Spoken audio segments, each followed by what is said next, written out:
അങ്ങോട്ടേക്ക് UDF-ന് പ്രവേശനമായിട്ട് സാധിച്ച് അങ്ങോട്ട് പോകുമോ, അല്ലെങ്കിൽ അവരിങ്ങോട്ടേക്ക് വരണം എന്നുള്ള ഒരു അതിപ്പോ ഒരു പാലമുണ്ടെങ്കിൽ എവിടുന്ന് നടക്കണം എന്ന് ചോദിച്ചാൽ എന്ത് അർത്ഥമാണ്? അതായത് നിലവിലുള്ള പോരാട്ടത്തിന് ശക്തി പകരുന്നതാണോ ഇപ്പോഴത്തെ ജയിൽവാസം? അതെ അതെ അതെ. അല്ല, സ്വാഭാവികമായിട്ടും നമ്മുടെ ഓരോ പ്രതിസന്ധികളും ഏത് മനുഷ്യനാണെങ്കിലും ആ എക്സ്പീരിയൻസിനാണുള്ള ശക്തി ഉണ്ടാക്കുക, അത്രയേ ഉള്ളൂ. അപ്പോൾ എന്തായാലും പിണറായിസം, ഈ പറയുന്ന ഭരണകൂടത ഭീകരതയ്ക്കെതിരെ പിണറായിയുടെ ഈ ന്യൂനപക്ഷ വേട്ടയ്ക്കെതിരെയുള്ള സമരം അതിശക്തമാക്കി മുന്നോട്ട് പോകും. മലയോര കർഷകരുടെ, പ്രത്യേകിച്ചും ഈ പറയുന്ന ഈ വിഷയം അനുഭവിക്കുന്ന ക്രൈസ്തവ സമൂഹത്തിൻ്റെ ഇന്നുള്ള ഈ വിഷയങ്ങൾ അവിടുത്തെ ഈ പറയുന്ന കർഷക സംഘങ്ങളും തിരുമേനിമാരുമായി കൂട്ടിഘടിപ്പിച്ചിട്ടുള്ള വലിയ പോരാട്ടം ഈ വന്യമൃഗശല്യത്തിനെതിരെ തുടരും. ഈ നിയമം ഭേദഗതി ഒരു കാരണവശാലും കേരളത്തിൻ്റെ നിയമസഭയിൽ പാസാക്കി എടുക്കാൻ അനുവദിക്കാത്ത തരത്തിലുള്ള പോരാട്ടം നടത്താനുള്ള വഴി ആലോചിക്കും. എല്ലാവർക്കും നന്ദി.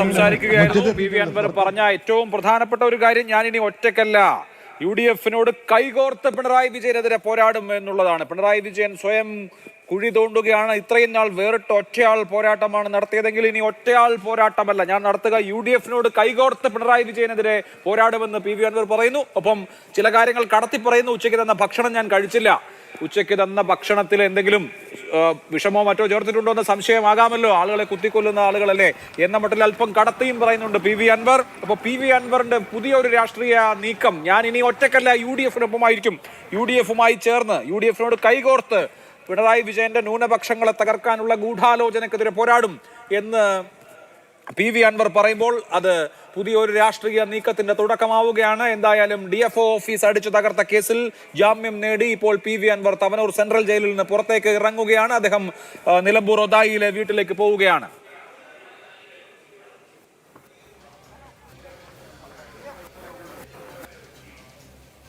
ഇപ്പോൾ PV അൻവർ കാറിലേക്ക് കയറുന്നതിന്റെ ദൃശ്യങ്ങളാണ്. UDF നേതാക്കൾ നൽകിയ പിന്തുണയെ PV അൻവർ മുക്തകണ്ഠം പ്രശംസിക്കുന്നു. ഒപ്പം അദ്ദേഹം പറയുന്ന ഒരു കാര്യം, ഞാൻ ഒറ്റയാൾ പോരാട്ടത്തിലല്ല, ഇനി സംഘമായുള്ള കൂട്ടായുള്ള പോരാട്ടത്തിലാണ്.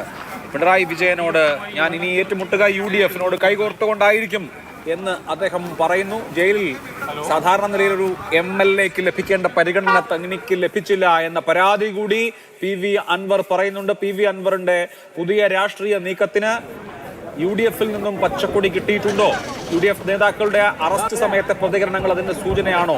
UDF-മായി കൈകോർത്ത് പിണറായി വിജയനെതിരെ പോരാടുമെന്ന് പറയുമ്പോൾ അതിൽ UDF പൂർണ്ണമായി അതിനെ ഉൾക്കൊള്ളുന്നുണ്ടോ? വളരെ ശക്തമായ ചില വിമർശനങ്ങൾ രാഹുൽ ഗാന്ധി മുതൽ VD സതീശൻ വരെ ഉള്ള നേതാക്കൾക്കെതിരെ മുൻകാലങ്ങളിൽ അൻവർ നടത്തിയിരുന്നു. അതിന്റെ ചില കയ്പ് ഇപ്പോഴും UDF നേതാക്കളെ സംബന്ധിച്ചിടന്നാൽ മുസ്ലിം ലീഗിന് കുറച്ചുകൂടി അനുഭാവപൂർണ്ണമായ സമീപനമാണ്. കോൺഗ്രസിൽ K സുധാകരന് വളരെ അനുഭാവപൂർണ്ണമായ സമീപനമാണ്. പക്ഷേ VD സതീശന് അത്ര താല്പര്യമില്ല. അതുകൊണ്ട് UDF-മായി കൈകോർക്കുമെന്ന അൻവറിന്റെ ആ ആഗ്രഹം എത്രമേൽ നടപ്പാകും? നിലമ്പൂരിൽ അടുത്ത നിയമസഭാ തെരഞ്ഞെടുപ്പിൽ UDF-ന്റെ സ്ഥാനാർത്ഥിയായി PV അൻവർ ഉണ്ടാകുമോ തുടങ്ങിയ ചോദ്യങ്ങൾക്ക് ഉത്തരം കിട്ടാനുണ്ട്. എന്തായാലും അറസ്റ്റിന് ശേഷം ഇപ്പോൾ PV അൻവർ ജയിൽ മോചിതനായിരിക്കുന്നു. തവനൂർ സെൻട്രൽ ജയിലിൽ നിന്ന് അദ്ദേഹം മോചിതനായിരിക്കുന്നു. അദ്ദേഹം നിലമ്പൂരിലെ വീട്ടിലേക്ക് പോവുകയാണ്.